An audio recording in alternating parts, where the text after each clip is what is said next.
আমি কর্মদোষে সব হারাইলাম, করিবে কি আর কপালে, এই জনম আমার গেল বিফলে। বলেছে কর্মদোষে সব হারাইলাম, করবে কি আর কপালে, এই মানব জনম আমার গেল বিফলে। ওমা সেই জায়গায় দাঁড়িয়ে শোনো কি বলছে গানের ভাষা। কর্মদোষে সব হারাইলাম, করবে কি আর কপালে,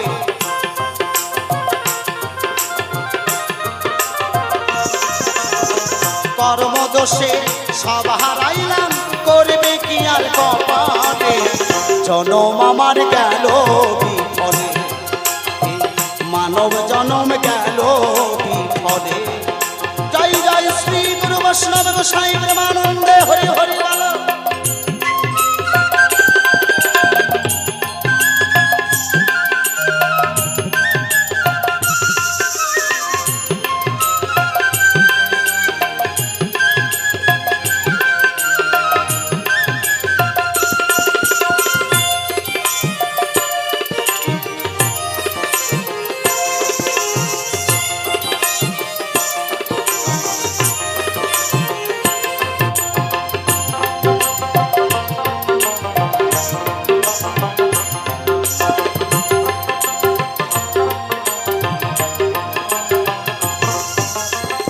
সত্য পথে থাকতাম যদি ধরে গুরুর পায়, আজ আমায় লাগতো না দয়াল এত অসহায়।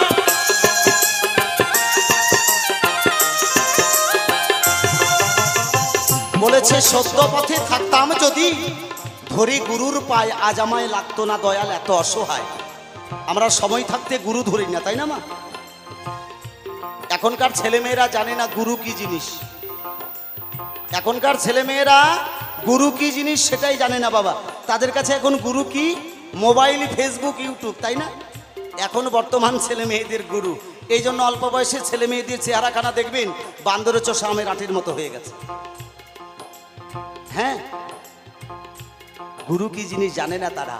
আর এই মানব গুরুকে যদি ভজনা না করা যায়, এই গুরু ধরে যদি এই দেহের সন্ধানটাকে না করা যায়, তাহলে বাবা শেষের দিনে হাগোবিন্দ প্রাণগোবিন্দ ছাড়া আর কোনো কপাল চাপড়ানো ছাড়া কোনো আর গতি নাই। সেই জায়গায় দাঁড়িয়ে কি বলছে গানের ভাষা।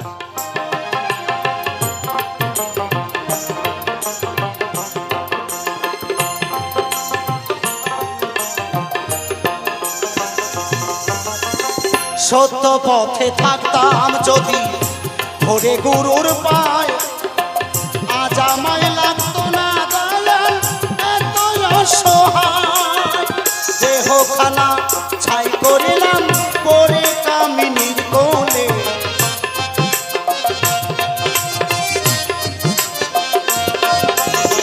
দেহখানা ছাই করিলাম করে কামিনীর কোলে, জনম আমার গেল বিফলে, মানব জনম গেল বিফলে।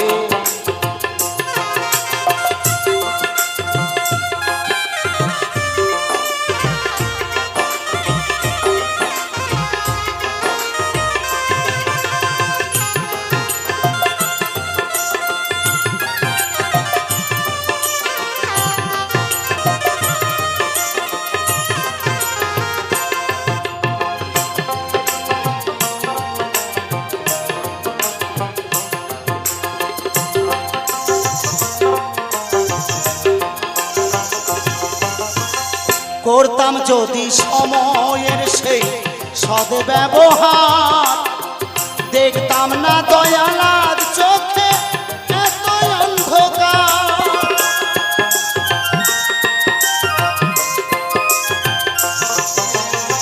বলেছে করতাম যদি সময়ের সেই সদ্ব্যবহার, দেখতাম না দয়ালার চোখে এত অন্ধকার।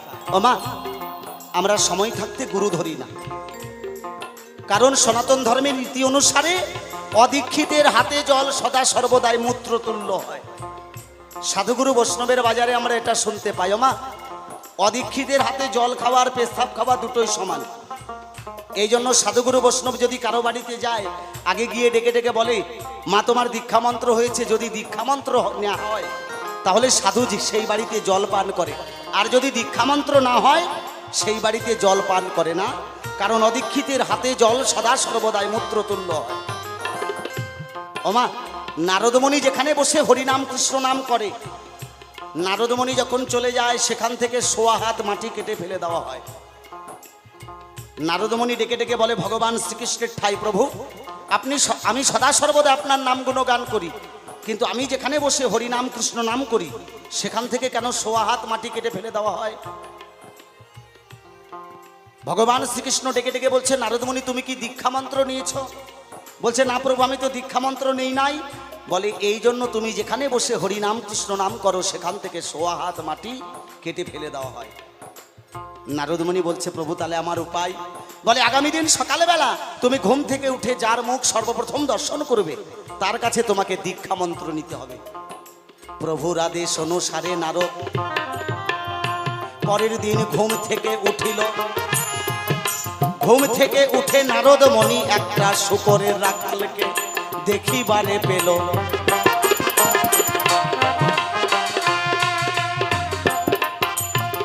পরের দিন সকালবেলা নারদমণি ঘুম থেকে উঠে দেখতে পায় এক পাল শূকর নিয়ে একটা শূকরের রাখাল নারদের সম্মুখ দিয়ে হেঁটে হেঁটে চলে যায়।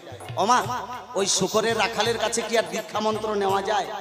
কিন্তু ভগবান শ্রীকৃষ্ণ বলেছে, সকালবেলা তুমি ঘুম থেকে উঠে যার মুখ দর্শন করবে তার কাছে তোমাকে দীক্ষা মন্ত্র নিতে হবে। কোন রকম করে দীক্ষা নিয়েছি ভগবান শ্রীকৃষ্ণের আদেশ অনুসারে। কিন্তু গুরুদেব দীক্ষা দেওয়ার পরে প্রসাদ দেয় শিষ্যের হাতের পরে, সেই প্রসাদ আমরা কি করি? সাদরে গ্রহণ করি, তাই না মা?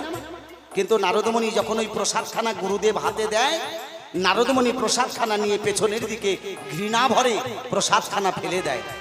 এদিকে অন্তর্যামী ভগবান অন্তরে জানতে পেয়ে মনে মনে চিন্তা করছে, নারদমণি তুমি আজকে যে কর্ম করেছো তার উচিত শিক্ষা তুমি পাবে। পরের দিন সকালবেলা নারদমণি যখন বিনা বাজাইতে বাজাইতে সর্বধামে যায়, দেখে নারদমণি যাওয়ার আগে স্বর্গের সিংহাসনে একটা কুকুর বসা রয়। দেখে নারদমণি স্বর্গে যাওয়ার আগে স্বর্গের সিংহাসনে একটা কুকুর গিয়ে বসে আছে। ওমা, একটা কুকুর গিয়ে স্বর্গের সিংহাসনে বসে আছে। নারদমণি ডেকে ডেকে বলে ভগবান শ্রীকৃষ্ণের কাছে, প্রভু আমি তো সদা সর্বদা আপনার নাম গুণগান করি, আমি স্বর্গে আসার আগে কোনো দেব ঋষি স্বর্গে আসতে পারে না, আর আমি স্বর্গে আসার আগে দেখতে পাই স্বর্গের সিংহাসনে একটা কুকুর গিয়ে বসে আছে। ভগবান শ্রীকৃষ্ণ ডেকে ডেকে বলে, নারদমণি তুমি দীক্ষা মন্ত্র নিয়েছো? বলছে, হ্যাঁ প্রভু আমি দীক্ষা মন্ত্র নিয়েছি। বলে, নারদমণি গুরুদেব যখন তোমার প্রসাদখানা হাতের মধ্যে দিয়েছিল সেই প্রসাদখানা কি করেছিলে নারদমণি? সেই প্রসাদখানা তুমি পেছনের দিকে ফেলে দিয়েছিলে, আর সেই প্রসাদখানা খেয়েছিল সেই কুকুর। তাই গুরুর দেওয়া প্রসাদ খেয়ে কুকুর স্বর্গে যায়। গুরুর দেওয়া প্রসাদ খেয়ে যদি কুকুর স্বর্গে যায়, তাহলে আমরা কেন গুরু ধরবো না? মা, সনাতন ধর্মে একমাত্র গুরুই হচ্ছে সর্বসর্বা। গুরু ছাড়া গোবিন্দ ভজে সেই জীব নরকে মজে। জয় জয় নিতাই গৌর সীতানাথ প্রেমানন্দে।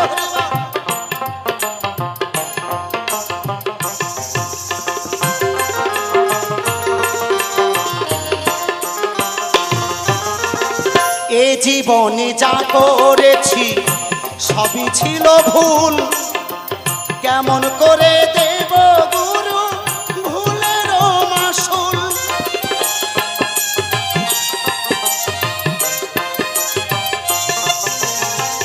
এ জীবনে যা করেছি সমস্ত কিছু ভুল করেছি ওমা, একমাত্র এই ভুলের মাসুল দিতে পারলাম না, তাই না? তাই ভগবান বলেছে গীতার পাতায়, শ্রীকৃষ্ণ ভজিবার তরে সংসারে এসে মিছে মায়ার জালে বদ্ধ হয়ে বৃক্ষ সম হয়েছি। আমরা যে মায়ার সংসারটাতে বসবাস করছি ওমা, এসেছি একা, যেতে হবে একা, মাঝে শুধু মায়ার অভিনয়। একমাত্র তার মধ্যে কৃষ্ণ নাম জীবের সর্বসার হয়। তাই গানের ভাষায় কি বলছে?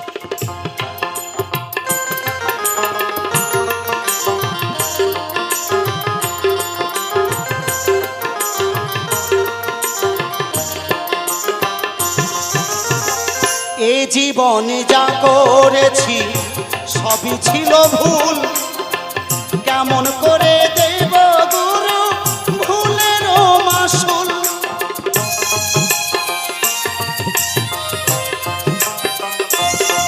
ভক্তির কেমন করে ফোটাবো ফুল সুজনে ভেবে বলে।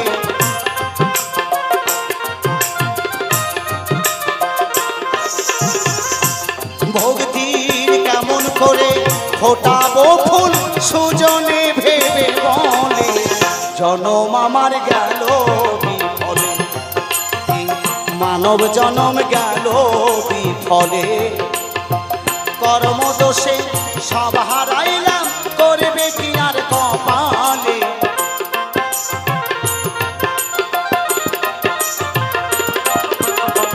কর্মদোষে সব হারাইলাম, করবে কি আর কপালে। জনম আমার গেল বিফলে, সাধের জনম গেল বিফলে। মানব জনম গেল বিফলে, সাধের জনম গেল বিফলে। মানব জনম গেল বিফলে, সাধের জনম গেল বিফলে। মানব জনম গেল